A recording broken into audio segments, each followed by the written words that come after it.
शिव पुराण। तपस्या का फल।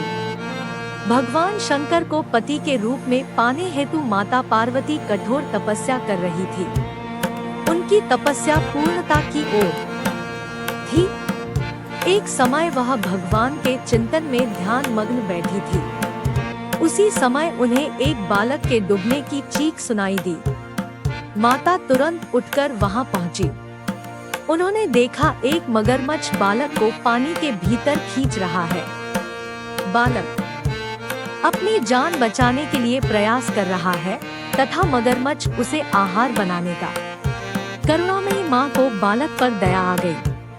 उन्होंने मगरमच्छ से निवेदन किया कि बालक को छोड़ दीजिए, इसे आहार न बनाएं। मगरमच्छ बोला, माता यह मेरा आहार है। मुझे हर छठे दिन उदर पूर्ति हेतु जो पहले मिलता है उसे मेरा आहार ब्रह्मा ने निश्चित किया है।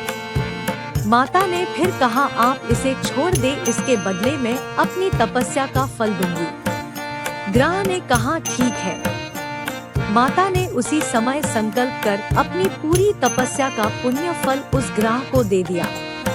ग्राह तपस्या के फल को प्राप्त कर सूर्य की भांति चमक उठा।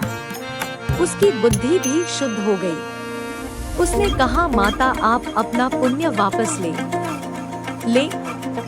मैं इस बालक को यूं ही छोड़ दूंगा। माता ने मना कर दिया तथा बालक को गोद में लेकर ममता में माता दुलारने लगी। बालक को सुरक्षित लौटाकर माता ने अपने स्थान पर वापस आकर तप शुरू कर दिया। भगवान शिव तुरंत ही वहां प्रकट हो गए और बोले, पार्वती अब तुम्हें तप करने की आवश्यकता नहीं है।